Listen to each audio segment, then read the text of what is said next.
안녕하십니까. 행복이 먼저다. 오늘은 남을 위해서 라는 제목으로 몇 말씀 나누도록 하겠습니다. 남을 위해서 사시는 분들 많죠.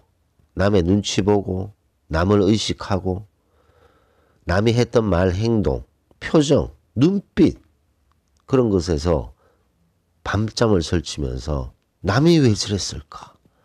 남을 위해서 나는 어떻게 살아야 될까? 그렇게 안타깝게 생각하고 지내시는 분들이 많습니다. 그런 분들은 왜 그럴까요? 버릇입니다. 버릇. 너무나도 오랜 시간 동안 남을 위해서 사는 그런 버릇이 들어있는 사람들인 거죠. 남을 위하는 건 좋습니다. 남을 위해서 사는 건 좋죠.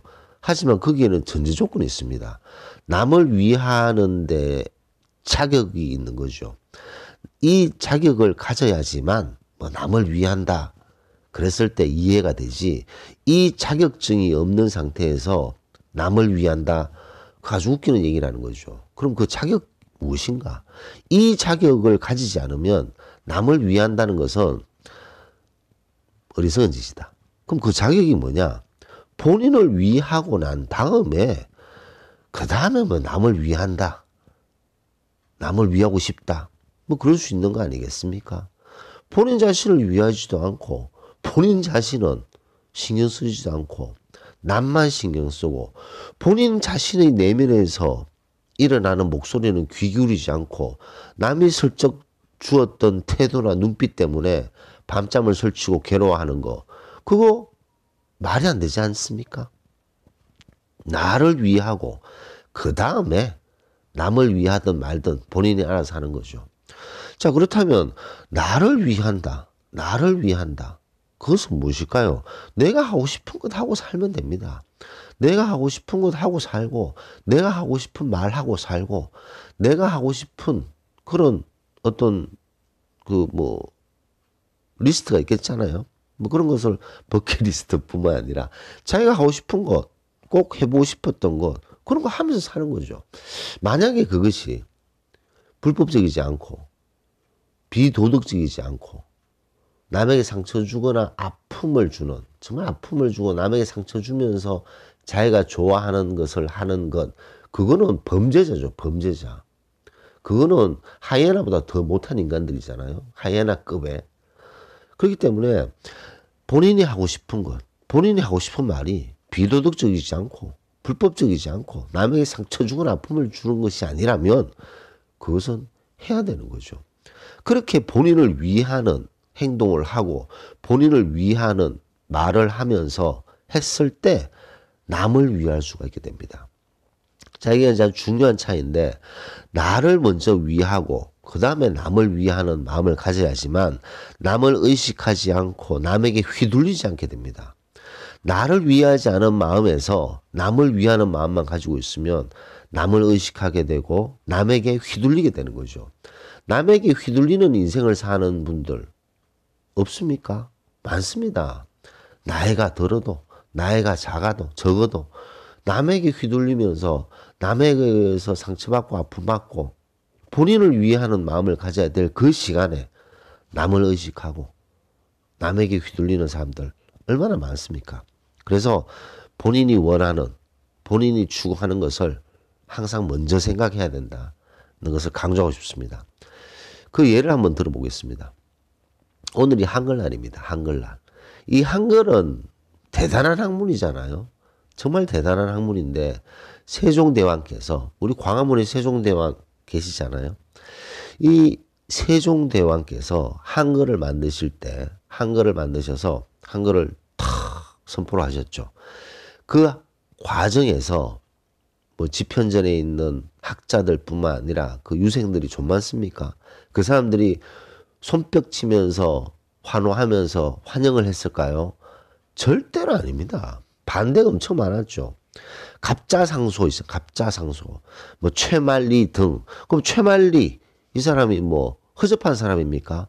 대단한 분이죠. 이분도 집현전에서 거의 뭐 20, 30년간 일했던 대단한 학자죠. 하지만 그때의 상황에서 한글을 만든다는 거 그 쉬운 일이 아닌 거죠. 세종대왕이 한글을 만들 때 얼마나 힘이 많이 들었겠습니까? 그때 상소문도 있었어요. 상소문의 그 내용을 보면 중국이 싫어할 수 있고 중국을 사모하는 마음이 부끄러워진다. 한글을 만들면. 우리의 어떤 언어를 만들면 중국을 사모하는 마음이 부끄러워진다. 그것이 첫 번째였어요. 첫 번째.